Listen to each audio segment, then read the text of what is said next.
हाँ जी, नमस्कार, राधे राधे, हर हर महादेव। मैं आपका आचार्य देव।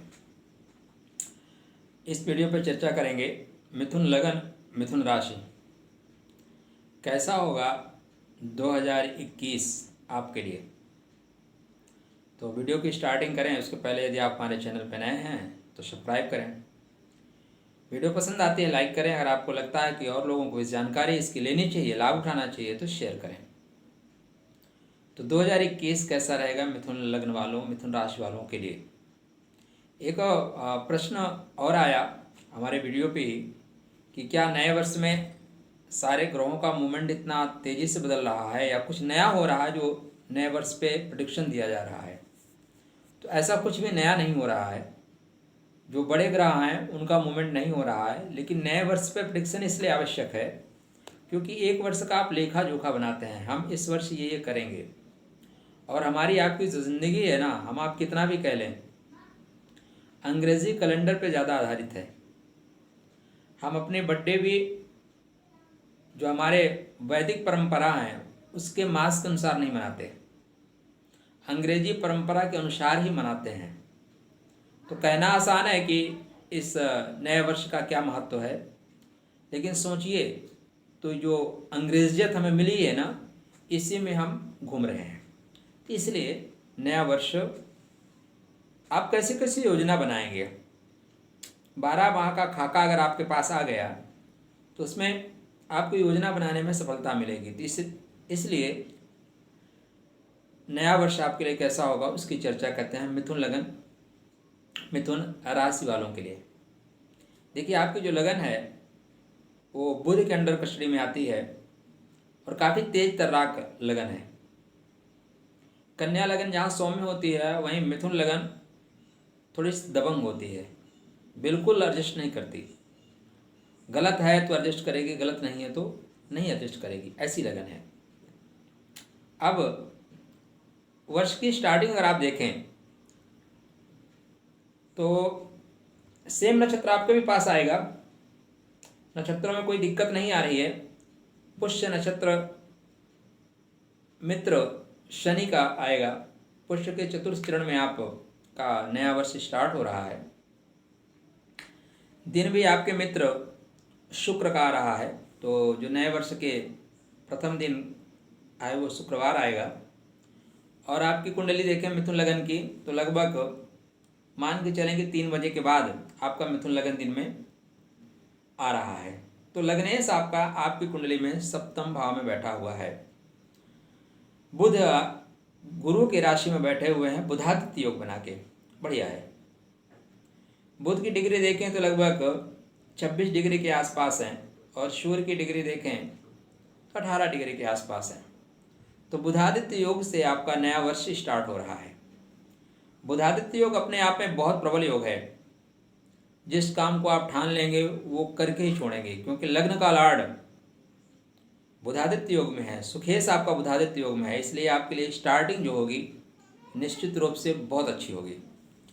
अब जैसे जैसे आप आगे बढ़ेंगे, हम आपके लग्न के लॉर्ड को ही प्राथमिकता देते हुए आगे बढ़ेंगे। जो आपकी कुंडली में बड़े बड़े ग्रह हैं उनका मूवमेंट जो है ज़्यादा नहीं हो रहा है। शनि गुरु का कम मूवमेंट हो रहा है, मंगल का मूवमेंट ज़्यादा हो रहा है। तो आपके कुंडली में सूर्य, बुध, मंगल, शुक्र, इन 4 प्लैनेट्स को पकड़ के हम चर्चा करेंगे। तो पहले आपका मरकरी आपके जो हैं 5 जनवरी तक धनु राशि में ही हैं। तो 5 जनवरी को ये गोचर करेंगे, धनु से मकर में जाएंगे। तो 5 जनवरी तक आपके लिए सब कुछ अच्छा है। 5 जनवरी के बाद थोड़ा सा आपको ध्यान देने की आवश्यकता है। लगने से आपका अष्टम भाव में गया, ऊपर से आप नीचे आ रहे हैं। तो अगर आपका पतंगबाजी का शौक है, आपके घर में मिथुन लगन वाले बच्चे पतंगबाजी करते हैं, तो कृपया ध्यान रखें, नहीं ऊपर से छत से नीचे गिर जाएंगे। आपका भी ऊपर से फिसलने का योग बन सकता है। आपके कुंडली में सुखेश भी अष्टम में जा रहा है, तो घर में माहौल जो है तनावपूर्ण हो सकता है। अब ये बुध आपके जो मकर में हैं, ये लगभग 25 जनवरी के आसपास तक हैं। उसके बाद फिर मकर से कुंभ में इनका गोचर हो रहा है। तो जैसे कुंभ में जाएंगे सब कुछ आपके लिए राधे राधे, क्योंकि भाग्य भाव का स्वामी भाग्य भाव में लग्न का स्वामी जा रहा है। तो लग्न को बल मिल जाएगा, सुख को बल मिल जाएगा, धर्म का बल मिलेगा, धर्म की वजह से घर में शांति होगी, पूर्वजन्म के संचित कर्म उदित हो रहे हैं, वहाँ से आपको सपोर्ट करेंगे। अब इसके बाद बुध मीन में जाएंगे 1 अप्रैल। हाँ, मीन में जा रहे हैं, 1 अप्रैल को जा रहे हैं। अब जो 1 अप्रैल को गुरु मीन में जाएंगे, तो यहाँ बुध जो है मीन में जाएंगे तो अच्छा फल नहीं देंगे। अच्छा फल न देने के पीछे कारण क्या है कि एक तो आपके कर्म भाव का स्वामी ऑलरेडी शनि के साथ मकर में है, निम्न में है। यद्यपि शनि के साथ हैं इसलिए निम्न भंग है, लेकिन निम्न के तो हैं। दशम का स्वामी अष्टम भाव में बैठा हुआ है, अपने से एकादश हैं लेकिन अष्टम भाव में है। तो आपको राज्य सरकार से या जहाँ पे आप नौकरी करते हैं वहाँ पे आपको परेशानी होगी। आप अपने बात से बना के रखें। अगर इस बीच में अगर आप बात से आप तू मैं करेंगे तो आपके लिए परेशानी भरा सबब हो सकता है। तो अप्रैल 1, 2 लगभग 3rd वीक तक आपके लिए तनावपूर्ण होगा। जहाँ आप काम करते हैं वहाँ आपके काम में मीन में निकाले जाएंगे। आपके अपने पिता से संबंध भी बहुत मधुर होते हुए नहीं दिखाई दे रहे हैं, तो पिता से संबंध मधुर बना के रखें। बहुत सी चीज़ों को अवॉइड करें, क्योंकि सबसे अच्छा अस्त्र है अवॉइड कर देना, और आप उसमें माहिर हैं, मिथुन लगन वाले माहिर हैं, अवॉइड कर ले जाते हैं। इसके पश्चात फिर मेष राशि में प्रवेश हो रहा है बुध का। तो मेष राशि आपकी कुंडली में एकादश भाव में है। लाभे प्रशस्ता सर्वे ग्रहा, लग्न का लाड़ जब आय भाव में जाता है तो हर तरह से आय के स्रोत खुल जाते हैं। आप बुध की पंचम भाव पे सप्तम दृष्टि है, तो आपको एजुकेशन के लिए अच्छा होगा। अगर आप यहाँ कोई प्रतियोगी परीक्षा दे रहे हैं उसमें सफलता मिलेगी, संतान क्षेत्र में सफलता मिलेगी, प्रेम के क्षेत्र में भी आपको सफलता मिलेगी। तो जो मेष का आपका बुध है वो निश्चित रूप से सफलता देने वाला होगा। और अप्रैल में आपके लिए प्लस एक और चीज़ आ रहा है कि अप्रैल में ही सूर्य जो है यहीं पे तृतीय भाव के स्वामी होके एकादश भाव में आ जाएंगे, उच्च के हो के। अब आपके कुंडली में बनेगा योग सेल्फ मेड योग, स्वभुज बल निर्मित योग। तो आप अपने भुजा बल से माने पराक्रम के बल से जो चाहें वो अर्जित कर सकते हैं। तो ये 1 माह आपके लिए बहुत अच्छा होगा।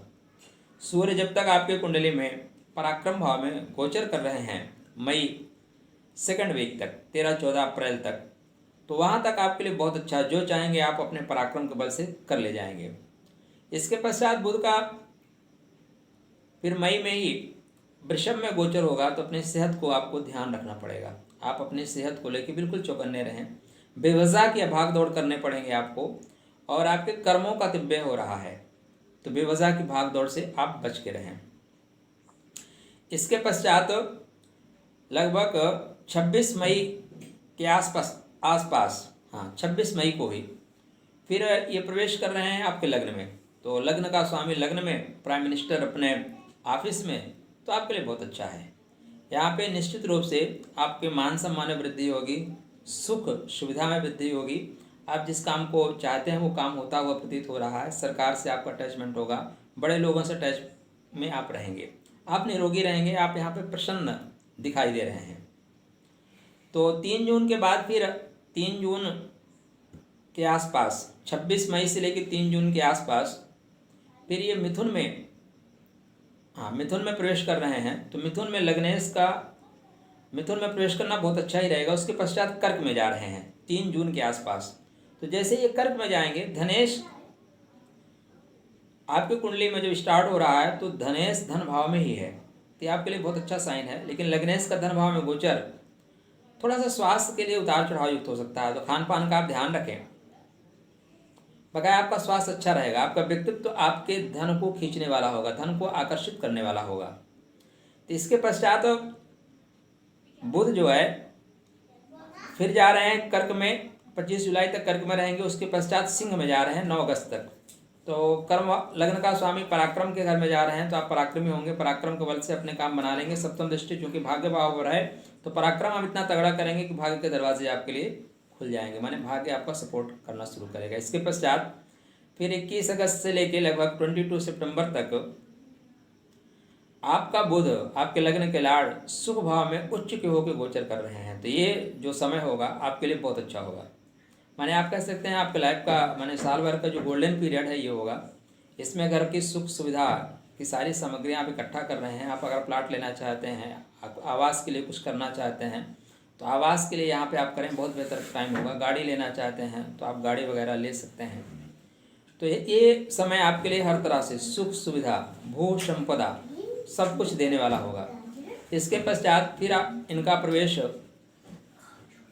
2 नवंबर के आसपास, 2 अक्टूबर के आसपास तुला में हो रहा है। 2 अक्टूबर से लेकर 2 नवंबर तक तुला में भी जो बुध का प्रवेश है बहुत अच्छा रहेगा, क्योंकि लग्नेश का पंचम में मित्र के घर में गोचर, तुला शुक्र के राशि में गोचर, ज्ञानवान रहेंगे, प्रतिभा आपके निखर के आएगी, बुद्धि बल से सारे कार्य आप सिद्ध करेंगे। आपको प्रेम मिलेगा, संतान सुख मिलेगा। अगर संतान संबंधी कष्ट हैं, संतान संबंधी सुख मिलेंगे। तो और एजुकेशन आप अगर कोई लेना चाह रहे हैं, एजुकेशन संबंधी कुछ परेशानी है तो यहाँ पे आपको उससे निजात मिल रही है। उसके पश्चात फिर इनका गोचर हो रहा है तुला से वृश्चिक में 2 नवंबर से 21 नवंबर। ये जो टाइम है निश्चित रूप से आपके लिए बहुत अच्छा टाइम नहीं होगा, क्योंकि यहाँ पे खष्टम भाव में बुध का गोचर, शत्रु से परेशान रहेंगे, रोग से परेशान रहेंगे, आप ऋण से परेशान रहेंगे, बेवजह अकारण शत्रु उत्पन्न हो सकते हैं। मंगल की राशि में गोचर हो रहा है, तो कृपया इस टाइम सावधानी बरतें। उसके पश्चात फिर इनका 10 दिसंबर से 29 दिसंबर तक बुध फिर धनु में आ रहे हैं। तो धनु में जहाँ पे अभी वर्तमान में है, इनकी सप्तम दृष्टि लग्न पे रहेगी तो आपके लिए अच्छा रहेगा। ये आपके बुध का गोचर था आपकी कुंडली में। इसके साथ साथ महत्वपूर्ण गोचर आपकी कुंडली में रहेगा सूर्य का। तो सूर्य भगवान जैसे 21 अप्रैल में जाएंगे, बहुत अच्छा रहेगा। फिर मई जून के बाद जैसे जून जुलाई भी आपके लिए बहुत अच्छा रहेगा। फिर अगस्त सितंबर आपके लिए बहुत अच्छा रहेगा। सूर्य पराक्रम भाव में ही गोचर करेंगे। तो सूर्य का भी जो मूवमेंट है आपकी कुंडली में, जब भी 6, 8, 12 में नहीं है, उसके अलावा सारे मूवमेंट सूर्य के आपके लिए अच्छे जाएंगे। एक टेक्निकल पॉइंट मिथुन लगन के लिए ये होता है कि जो आपकी कुंडली में मंगल हैं वो आय भाव के स्वामी हैं, किंतु खष्टेश हैं। जब आप वर्ष का आरंभ कर रहे हैं तो मंगल एकादश भाव में ही विराजमान है। उनकी सप्तम दृष्टि पंचम भाव पर है और अष्टम अपने ही घर पे है, तो शत्रु दमन करेंगे, कोई दिक्कत नहीं है। लेकिन ये मंगल का जब मूवमेंट होगा तो मंगल का मूवमेंट आपको परेशानी क्रिएट करने वाला होगा। अब मंगल का मूवमेंट 22 फरवरी को फिर वृषभ में जैसे जाएंगे तो मंगल आपके द्वादश में चले जाएंगे। इसकी अष्टम दृष्टि सप्तम भाव पे होगी तो थोड़ा सा तनाव रहेगा, मानसिक कष्ट रहेगा, दाम्पत्य संबंधी तनाव आपको झेलना पड़ेगा। इसके पश्चात जैसे ये 14 अप्रैल से 2 जून तक जाएंगे आपके मिथुन में, तो चूंकि खष्टेश हैं, आयस हैं, तो ये सर पे आपके चोट दे सकते हैं। तो इस टाइम अगर आप गाड़ी वगैरह चलाते हैं तो गाड़ी चलाने में सावधानी रखें, प्रॉपर तरीके से हेलमेट पहन के रखें, नहीं आपके सर पे मंगल चोट दे के जाएगा। क्योंकि आयस है, आयस भी एक्सीडेंटल होता है और खष्टेश है, तो ये दोनों तरह से आपको रोग और चोट दे के जा रहा है। तो ये जो टाइम है, इस टाइम को आप विशेष करके रखें। इस टाइम मंगल की रेमडीज़ को डिस्कनेक्ट करें। अगर आपका मिथुन लगन है तो प्रॉपर तरीके से एक पन्ना पहन के रखें, वो आपको सारी चीज़ों से बचा लेगा। हाँ, मिथुन राशि है तो आप चेक करके पहने, क्योंकि लग्न आया तो निश्चित रूप से सूट करेगा, राशि है तो उसकी गारंटी नहीं दी जा सकती। तो उसके पश्चात फिर मंगल का मूवमेंट जैसे कर्क में होगा 2 जून से 20 जुलाई तक, यहाँ पे भी परेशानी देगा। आय भाव का स्वामी धन भाव में नीच का, खष्टेश ऋण रोग का स्वामी धन भाव में नीच का, आपका पैसा फंस जाएगा। अगर आप इस बीच किसी को पैसा देते हैं, पैसा फंस जाएगा। वाणी आपकी खराब हो सकती है, मुख विकार, दंत परेशानी आ सकती है। तो इस टाइम मंगल की रेमडीज को डिस्कनेक्ट करें, मंगल का दान करें, हनुमान जी की उपासना करें और चंद्र भगवान को थोड़ा बल प्रदान करें, शिव जी का अभिषेक करें। अब इसके पश्चात तो मंगल का सिंह राशि में प्रवेश, तो एकादश का प्रवेश 3rd हाउस में, पराक्रम के बल से आप सारे काम बना ले जाएंगे। उसके पश्चात 6 सितंबर से 22 अक्टूबर तक कन्या में जब प्रवेश करेंगे तब भी आपके लिए परेशानी का कारण करेंगे, क्योंकि घर में कलह होगा, माता की सेहत खराब हो सकती है, तो कृपया उनकी सेहत का ध्यान रखें। जैसे इसका प्रवेश तुला में होगा तो आपको उदर संबंधी कष्ट हो जाएगा। तो 22 अक्टूबर से लेकर 5 दिसंबर तक का टाइम भी आपके लिए अच्छा नहीं है। 5 दिसंबर के बाद अपने वृश्चिक में आ जाएगा तो शत्रु दमन करेगा, वहाँ बाद अच्छा फल करेगा। इसके साथ साथ आपकी कुंडली में जो शुक्र देव हैं उनकी भूमिका भी बहुत महत्वपूर्ण है। आप जब स्टार्ट कर रहे हैं तो पंचमेश आपका कष्टम भाव में है, माने एजुकेशन रुकी हुई है, लेकिन जैसे आपका टाइम आगे बढ़ेगा एजुकेशन आपकी फास्ट हो जाएगी। तो 4 जनवरी से शुक्र का गोचर जो है धनु में होगा, तो पंचम का स्वामी अपने से तृतीय पराक्रम में जाएगा, तो आपके एजुकेशन संबंधी सारी परेशानियों का निराकरण करता हुआ दिखाई दे रहा है। प्रेम संबंध में अगर आपको रुकावट आ रही है तो प्रेम संबंध आपके बनते हुए दिखाई दे रहे हैं। दाम्पत्य सुख की ओर आप अग्रसर होते हुए दिखाई दे रहे हैं। इसके पश्चात अब ये 4 जनवरी के बाद फिर 28 जनवरी से मकर में प्रवेश कर रहे हैं। शुक्र का मूवमेंट है और बुध का मूवमेंट इस वर्ष बहुत फास्ट हो रहा है। तो मकर में प्रवेश करेंगे तो आपके लिए बहुत परेशानी नहीं है। फिर उसके बाद धनु में कुंभ में प्रवेश करेंगे, भाग्य भाव में प्रवेश करेंगे, आपके लिए अच्छा है। तो शुक्र का जो मूवमेंट भी है आपके लिए अच्छा रहेगा। जो बड़े प्लेनेट हैं उनका मूवमेंट ज़्यादा नहीं हो रहा है। राहु आपके 12th हाउस में ही है, आपको खर्चबाज बनाएंगे। बेवजह का आप कहीं पे जो है गारंटर मत बनिएगा। मिथुन लगन वाले अगर इस साल कहीं गारंटर बने तो आपको जेल जाना सुनिश्चित है, आप जेल जाएंगे, क्योंकि द्वादश भाव का राहु आपको जेल दर्शन कराने के लिए कृत संकल्प है। जब भी आपके लग्न का लाड़ थोड़ा कमज़ोर होगा तो ये लोग ऐसी प्रॉब्लम क्रिएट कर देंगे कि आपको जेल का दर्शन करना पड़ सकता है। तो अपने राहु की शांति करें, राहु संबंधी चीज़ों का दान करें। सबसे अच्छा फ़ायदा ये, सबसे अच्छा उपाय ये होगा कि हर माह के प्रथम सैटरडे को 11 नीले फूल लेके अपने ऊपर से ब्राह्म ब्रीम ब्रह्मसा रावे नमः कह के गंदे पानी में प्रवाहित करते रहिए, तो आपको 1 माह आराम से निकल जाएगा। तो 12 बार करते रहिए, पूरा 12 माह राहु के प्रकोप से आपको मुक्ति मिल जाएगी। आपके जो बड़े प्लेनेट है गुरुदेव, वो गुरु जो है 7म भाव और 10म भाव के स्वामी निम्न के हैं। तो ये पूरा वर्ष खासकर गुरु का अगर आप मूवमेंट देखें तो 6 अप्रैल को ये कुंभ में जाएंगे। तो स्टार्टिंग इनकी निम्न की हो रही है। 6 अप्रैल के पश्चात जब कुंभ में जा रहे हैं तो आपको आराम मिल रहा है। तो वहाँ से लेके और लगभग सितंबर तक, 15 सितंबर के आसपास तक कुंभ में रहेंगे, तो निश्चित रूप से यहाँ पे आपको लाभ मिलेगा। कर्म भाव का स्वामी त्रिकोण में, 10म का स्वामी नवम में और 7म का स्वामी अपने से पराक्रम 9वें भाव में। निश्चित रूप से आपको गुरु ये 5-6 महीने बहुत अच्छा फल देके जाएंगे। लेकिन स्टार्टिंग जो 4 माह हैं वो आपके लिए परेशानी के कारण है। आपके पिता का स्वास्थ्य खराब हो सकता है, जहाँ पे आप नौकरी करते हैं वहाँ से आपके बास से तू-तू-मैं हो सकती है, या आपका काम उनको पसंद नहीं आ सकता। आपका दाम्पत्य जीवन है अगर, तो दाम्पत्य जीवन तनावपूर्ण रहेगा। आपकी जीवन संगनी की जो सेहत है वो खराब रहेगी, क्योंकि सप्तमेश 8म भाव में है और निम्न के हैं, साथ में शनि के साथ बैठे हुए हैं। स्टार्टिंग जब आपकी हो रही है तो फिर 14 जनवरी के आसपास यहाँ पे सूर्य देव भी प्रवेश कर रहे हैं। तो सूर्य देव की डिग्री जैसे जैसे बढ़ेगी तो इसके पश्चात ये अस्त करना शुरू करेंगे, माने 24-25 तारीख के बाद ये अस्त करना शुरू करेंगे। गुरु और शनि दोनों को पीड़ित करना शुरू करेंगे। तो ये समय भी घर में तनाव रहेगा, जीवन संगनी की वाणी कलुषित हो जाएगी, कटुता आ जाएगी। तो कृपया इसका भी समाधान करके रखें। गुरु की पूजा करें, गुरु की उपासना करें, और प्रत्येक बृहस्पतिवार के दिन केले पे आप जल चढ़ाएं और थोड़ा सा पीला चंदन लगाएं, थोड़ा पीला चंदन अपने मस्तक पे और कंठ पे लगाएं। निश्चित रूप से इस परेशानी से आपको निजात मिलेगी।